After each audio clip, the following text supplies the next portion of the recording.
मुल्क भर में कोविड केसेस की रफ्तार तेजी से बढ़ती हुई आज 22,775 नए केसेस, 406 अमवात। ओमिक्रॉन केसेस की तादाद 1,431 तक पहुंच गई।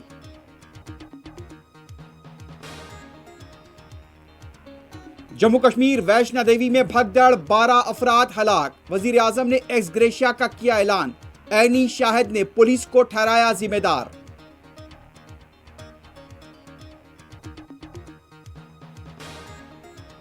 मुल्क भर में नए साल का मनाया गया जश्न। कई मुकामात पर कोविड कवायद नजरअंदाज।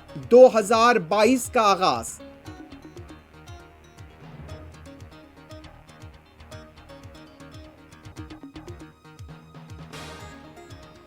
हिंदू रक्षा दल की तरफ से सदर मजलिस बैरिस्टर ओवैसी का सर कलम करने की धमकी।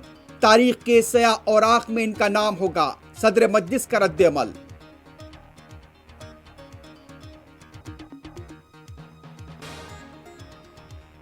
हरिद्वार में हुई इश्तियाल अंगेजी मुल्क को अदम इस्तेहकाम से दोचार कर सकती है। साबिक फौजी ओहदेदारों ने सदर जमहूरिया और वजीर आजम को लिखा मकतूब।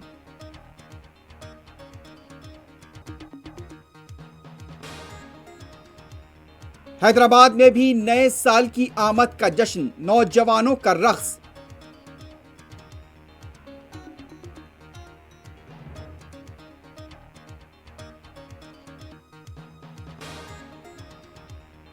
और नए साल का दुनिया भर में आतिशबाजी के साथ किया गया इस्तकबाल।